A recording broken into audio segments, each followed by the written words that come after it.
আরে রাব্বি ভাই, রোজা তো আছেন, আজান দিছে, চলেন নামাজটা পড়ে আসি।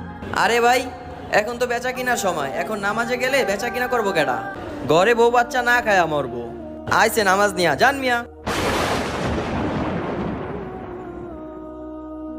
আচ্ছা ভাই, আমি যদি তোমার 5,000 টাকা দেই, তাইলে আমার সাথে নামাজে যাবা?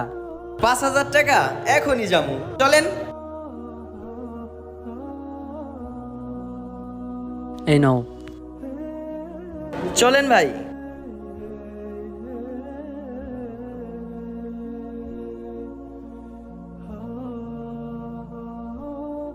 ভাই, তোমার যে 5,000 টাকা দিছি, এই টাকা দিয়ে তুমি কি করবা? 5,000 টাকা দা কি করবো এটা আবার জিজ্ঞাসা করা লাগে নাকি? বউ বাচ্চা লিয়ে সব থেকে সুন্দর জায়গায় ঘুরতে যাবো। ভাই, আপনি হয়তো ভুলে গেছেন, আল্লাহ সবচাইতে সুন্দর জায়গা জান্নাত বানাইছে। আর ভাই, ওই সুন্দর জায়গাতে টাকা দিয়ে না, নামাজ দিয়ে যেতে হয়।